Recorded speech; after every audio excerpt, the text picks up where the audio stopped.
Morning, kids. Hope everybody's doing well. Yes, I do miss you. Welcoming you back into the shop, our place of solitude and security. Just to finish up some things we talked about last week, which was completing this table. I want to attach the top to the legs and the whole assembly. But when I do that, there's a couple of things that I forgot to tell you about that I'm going to remind you about now. The good part about me reminding you about this now is it makes way for you guys to think ahead as to what that top is going to look like. Also, if you're working on another project, this will definitely apply to you if you're gluing any pieces of wood together. Something that I talked about to people individually, and I'm going to make it a little bit more specific here. We're going to relate it to this top. I didn't tell you, but when I was working on this top, I found that this piece of wood had an issue. This piece of wood actually looked like this piece of wood. If you compare the two, you'll notice that this board over here clearly has a cup. We talked about the cup. If you're cutting it on the table saw, we always said put the cup down. This one doesn't have as much of a cup. If you take a look at it, it appears a lot flatter than this one, because I did something to this top that I didn't tell you about. Then I started thinking about it, and I go, I should really tell them about this because this is really important. How do I get a cup out of a board? And how do I put a top together? Because it's really the most important part of the whole entire project. When you think about this project as it goes together, everything looks good. The top shelf is hidden. I said to you before that we're only concerned about that bottom shelf. The inside leg isn't a big deal. The outside leg is a big deal. But the thing that everybody sees the absolute most of is the top. So you want this to actually be a showpiece, which is the reason why I routed it the way I did. I'm not going to sand this up the way you guys would sand it, because I know a lot of you guys are craftsmen and I'm just a pretend kind of guy. But what I want to do is I want this piece to be the nicest piece because that's what everybody touches. The other thing I always mention to you is that nobody touches the top of the table like this. Anybody comes up to a table and they'll always grab it just around the surface. And if you take a look at that, someone said to me a long time ago, understand that the underside of a project should always be almost as good as the top side. And it's true, because if I were to touch this just like this, I'm feeling the underside. So people always ask me, Mr. Shimko, does the bottom have to be sanded? Because we're really never going to see it. But that's true. We will touch it though. If you go underneath this and feel it, we will definitely feel the top, the bottom side of the top. So we're going to clean that up, make sure it's flat, and do a nice job with the top. So I'm going to put this aside and we'll talk about our cup issue. If you look at my board, and this is very, very common in a piece of pine, and I mentioned to you guys, the wider a board gets, the more chance you have of a board cupping. Pine, because it dries so fast, and because it's very, very porous, you usually have a lot of cups in it. So if I look at this piece of wood, which was a 1x12, remember it was 11¼ inches wide, it has that cup that I want to get rid of. If I look at two other pieces that I want to glue together for my own top, and it happens to be two pieces of poplar, you notice that the size of this poplar is not nearly as wide as the piece of pine. So as a result, these usually won't have as much of a cup as a piece of pine. But I want to put these together. I have another issue with this. The joint looks pretty lousy. If I look at the way this piece of wood goes together, and we'll talk about it after we make this cut, this board right here does not look good enough to be a nice glued together top. So that's what I'm going to do today, is I'm going to glue this as well. So I'm going to put this aside. Let's talk about our cup. The question is, how do I get rid of this? What you're going to do is you're going to take this piece of wood, and believe it or not, it's perfectly all together. We're going to cut it in half. When we cut it in half, and I'm going to do that on the table saw, what you're going to notice is the board starts to cut by the table saw. When it gets to the very end, the board is actually going to collapse because I'm going to take the pressure off of this part that's arched. After I cut that, then we'll take a look at the joint and we'll see how that looks. We'll assess that. If it's not good, I'll show you a nice little trick that you could do at home. You could do it anywhere, where you can make this joint absolutely perfect. The first thing that I want to do, I think that this surface looks better than this surface. I don't like the way this knot looks on the very end. I like the way it looks over here. So the first thing I'm gonna do is I'm gonna label this exactly the way I'm gonna cut it. I'm gonna put a big old O over here, a big old O on this side. It doesn't really matter what I set the fence on the table saw to. All I wanna do is I wanna cut this. I don't want to cut my nut in half. I'm sorry, my knot in half. Good one, Mr. Shimko. What I'm going to do is I'm going to take the fence, slide it so I clear the knot. So if I take a measurement over here, if I set the fence probably to about 5 inches or so, 4 3/4, that will work. So what I'm going to do is, I have to read this ruler. I'm going to set this to about 4 3/4 on the setting of the fence. Remember, we could see the 4, we could see the 5, we could see 4 1/2, 4 1/4, 4 3/4. I'm going to set it at 4 3/4, and I'm going to lock the handle down. The next thing I'm going to do is I'm going to make this cut. I'm going to do it the same exact way that you guys will. I'll keep the guard off so that you could actually see it cut. And I'm going to use the push block when I start up and make my cut. So here we go. Safety glasses, sleeves rolled up, exposing your massive pipes. Here we go. L with my left hand, keep the stock up against the fence. My right hand's on my push block. I'm going to push the board all the way. Eye is on the fence. Listen. Right there, the board actually dropped down. Now I'm going to push it all the way through. I'm not going to grab that piece. I'm going to send this all the way through. Now let's assess what we have. We cut the roundness off of that board.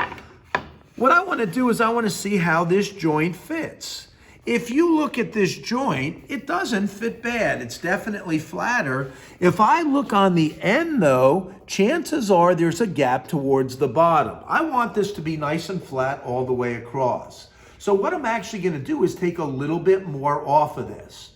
Please keep in mind something.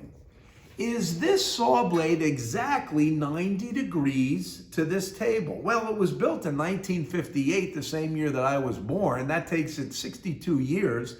There's nothing that's digital on this. The only thing that lines this up with the table at 90 degrees is my eye. We know sometimes I use 2 pairs of glasses. My eye and that tri-square. So I try to get it as close as I can, but of course it's not going to be perfect. So how could I do this? Well, here's the story. To understand something called geometry, supplementary, complementary angles, I'm going to use that principle to make sure that my joint comes absolutely perfect.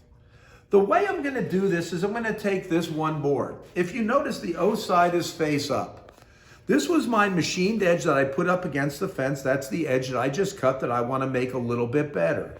To do this, I'm going to put it up against the fence, and I'm actually going to move this in just a little bit so I can hear that it's going to cut just about 1/16 of an inch off of this edge. After I make this cut, we're going to talk about the angle of the saw blade. So I'm going to do the same thing, hold on to it. I'll start it up, left hand, and I'm going to send the board all the way through. I have to keep it right up against the fence.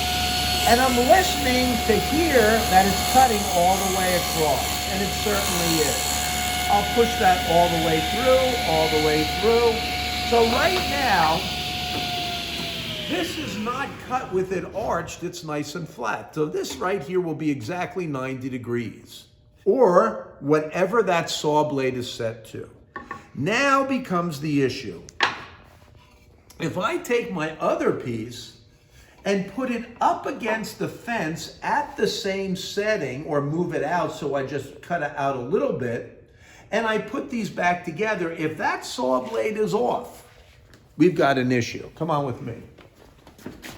Walk this way.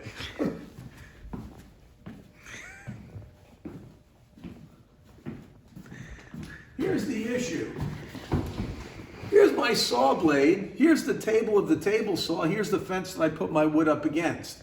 Is this thing exactly 90 degrees? Well, I could do it on the chalkboard so it's exactly 90 degrees. But in reality, here's the reality side, it's probably off. If you look at this angle, you'll notice that this is not exactly 90 degrees. It's as close as a bald-headed, long-nosed shop teacher can get it. So what I did was I made my cut, and this is the cut that I just made. When I cut it, there might be a slight angle that's on that edge that I just cut. If I take my other piece, put it up against the fence, cut it the same exact way, this would be my other piece. If you notice, I'm going to have almost like a V groove when I go to put them together, because this angle and the other angle will be exactly the same. What I really want to do is I want to have something like this. I don't really care what angle this is cut at. I just want this piece, the way it's cut, to be the supplement, or 180 degrees together, the opposite of this, so that when these go together, they're going to give me a nice tight joint. That's what I'm going to do. I'm going to take this other piece and I'm going to cut a little bit off of it in an opposite direction. Let's go back to the table saw.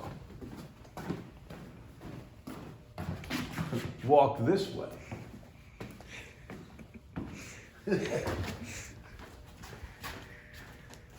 So here's the piece that I just cut. I put that aside. Here's the piece that I want to cut. Here's my joint. This is the joint that I want to cut. So when I make this cut, and I can feel clearly that there was a little edge here that when it cut, it flattened, it didn't flatten out. I want to trim that off. I had my first cut so that the O was facing up. On this second cut, I'm going to do something different. I'm going to put the machined edge up against the fence that I'm going to cut, and now I'm going to put it so that the O side is down. So when I put this up against here, this is really cutting as if it were the opposite of this angle. I'm going to move the fence in, again, about 1/16 of an inch, and when I make this cut, I want to make sure that I hear that it cuts all the way. As it cuts, if it trims a little bit off of the entire edge, when I put them together, it should work out pretty well, where they're exactly the joint that I want. Let's try this. Left hand, push block, keep it up against the fence, and I can hear it cut, hear it cut, hear it cut, hear it cut. I'm watching it to make sure it's up against the fence all the way through it. Just shut it off. I'll lower the blade just to keep it safe. So now here's my O, here's this O. That was the edge that I just cut. It should be the supplement of the other side. So now when I put this together, this joint should come out pretty well. So if you look at it, it should appear flatter down there. And if you look over here, you'll notice that the joint is much tighter than it was before. So when I glue my top together, what I've done is I've cleaned this up. I made sure that this is exactly the way it's going to go, and everything looks a lot better. Any questions? Here's the way it would look if you did not do that. If you look at the open gap on here, and that's to show you the way it would be if they were cut from the same side. So that's what I had. When I flip this around, if you take a look at this over here, you'll notice this is what I have now. So that's much better than it was before. So I'm going to take this over to the glue table. I'm going to glue this up. So we'll take that, and that's going to be a top for a table. The second thing that I wanted to do was to make these two pieces come together and form a top, because I'm making a little table that my wife, Anne, wants. So I guess I have to take care of it. It has to be 10 by 16. So if I look at this piece and I measure this is probably only about 7 3/4, I have to add a piece onto it. So I'm going to cut this piece to make sure that I get a board that's at least 10 inches wide. To do this, I have machined all the pieces. I jointed the edge, came over to the table saw, and what I did was I put them up against the fence. So now I have two machined edges. So if you come with me, you'll take a look at this. How does this look the best? What I want to try to do is I want to try to match the grain, and I want to match it so it looks like it's one piece of wood. This doesn't look too bad because I have two light pieces over here. If I take this, flip this over, this clearly looks like the board's been glued together. So I have a dark piece here, a light piece here. That looks awful. The other way I can do this is I can flip it over this way. If I look at this, This is very light. This is on the darker side. I could do it this way. That's not too bad if I want to see light. Maybe I don't want to see light. I could also flip this over this way, flip it over this way, flip it over this way. The best way that I saw, that I noticed, was lining up this little pin knot. Before I did this, I put these together and I saw that, well, this is kind of dark. I thought it looked best this way. Like if you look at these colors kind of match. These little pin knots kind of look like they go together. So what I'm going to try to do is I'm going to try to clean up this joint. I'm going to do it the same exact way as I did it on my piece of pine. When I do this, what I'm going to do is take this edge, which I know is machined, put it up against the fence, and I'm going to make a cut onto this opposite edge. I'll do the same exact thing to this piece. This edge is going to go up against the fence, and I'll make this cut to be the complement if it's 90 degrees, supplement if it's 180 degrees. I'll make that the opposite of the cut that I make. The first thing I'm going to do is I want to label these joints exactly the way they're going to go. So I'm going to put an X here, and I'm going to put an X over here. I'll do it the same exact way. I'm going to take the board, move it up against the fence. I'm going to raise the table saw blade up about 1/8 to 1/16 of an inch above the blade height, board height rather. The next thing that I'm going to do is put it up against the fence. It doesn't really matter what I set the fence to. All I want to do is make sure that when I cut, I take a little bit off of this. To do that, I'm going to take this board, move it off to the side. Again, I'll keep the guard down so you can see it as it's cut. I'm going to take my piece of wood, machined edge up against the fence, start it off away from the saw blade. And I'm going to cut it the same exact way as I cut my pine board. Board up against the fence. I'm going to make an L with my left hand. Keep it up against the fence, and my eyes are on the fence. And I'm listening to hear it cut. And yes, it is cutting. I can hear it. I can hear it. I can hear it. I can hear it. So I finished this cut. This board is done. The X was facing up. Now I'm going to take my board, X now facing down. The same exact way, but just the opposite cut. So one becomes the supplement or the complement of the other. L with my left hand, push block up against the board. My eyes are on the fence. I'm going to send this all the way across the entire saw.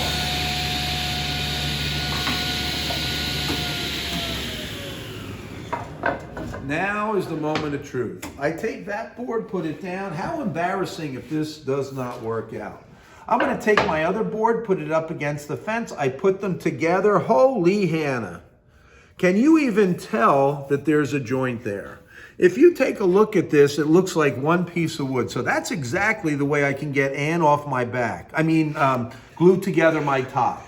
Glue together my top.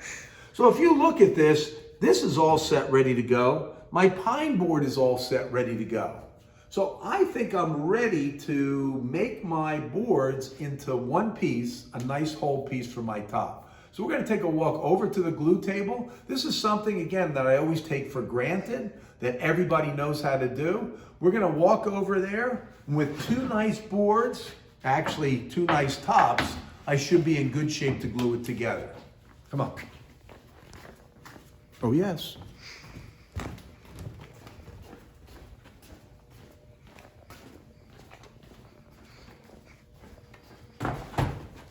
Someone once asked me, where's the glue table? It's where the glue is. This is the glue table. Most common mistake that people make whenever they're gluing up pieces. I actually had someone, actually two people this year, take their bar clamps, position them like this, take their pieces and clamp them this way.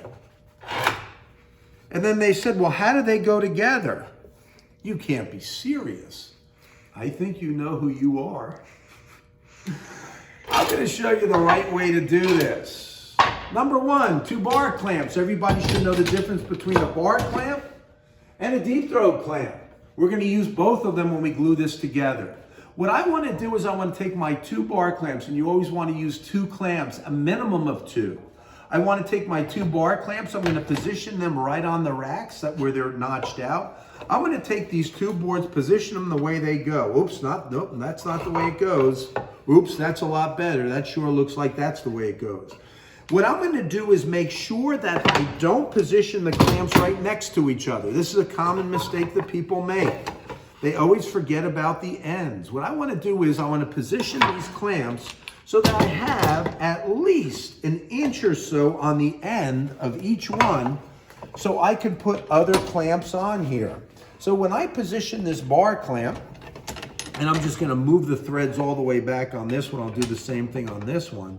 When I position this the way it has to go, and this is the way I'm going to glue it together, I'm all set, and I have just a little space on either end. The clamps aren't too close together.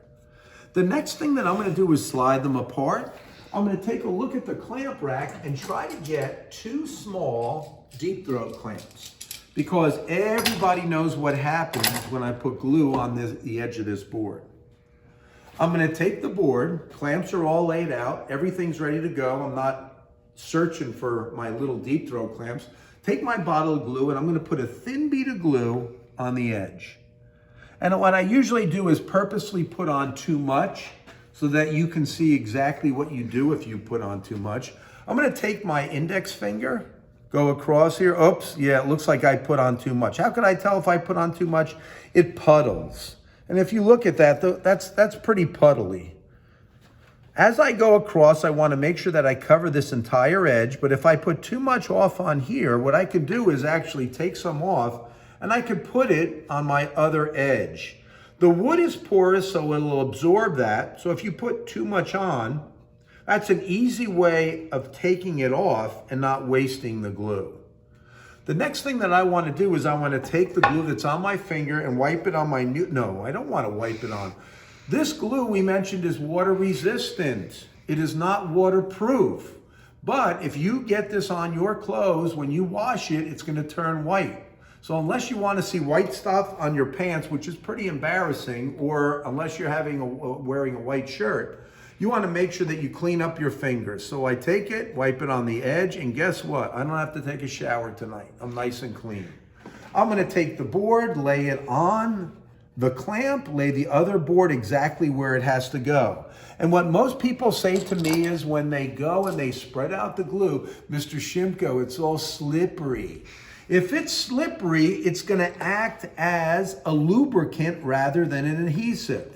So that's why I'm going to take these little deep throat clamps, place them exactly where they have to go, right at the joint, which prevents one board from sliding over the other or coming up and down. The very next thing I'm going to do is bring the clutches down. Once I bring the clutches down, these are snug in place, which will prevent the board from slipping and sliding. I'm going to start to tighten the hand screw. As I tighten the hand screw, something might happen. I don't know if it's going to happen on mine.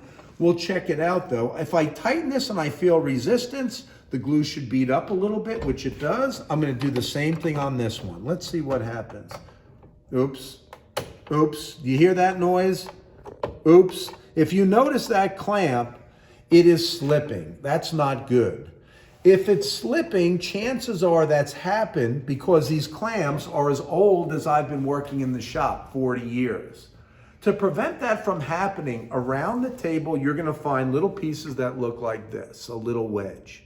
If I take this little wedge and put it right into the teeth of where the clamp is, and if I want, I can take a mallet, I can take a glue bottle, I can take my hand if I'm strong enough. If I tap that down, this should prevent this clamp from slipping. It doesn't happen on all the clamps, but it will happen on some of them. I snug this down, I feel resistance, so I know it's tightening now. So I tighten this a little bit more, tighten this a little bit more. This one. Both of them are nice and snug and tight. The very next thing that I want to do is check the bottom surface of this. If there is a gap between my board and the bar clamp, I want to hit that down. So I'm going to go over to the tool chest, take out a mallet.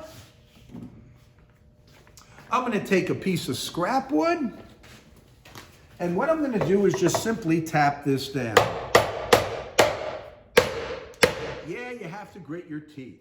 I tap it down. Sometimes when I tap it down, the clamp loosens up. If I feel this, nope, it didn't loosen up. Let me check this one out.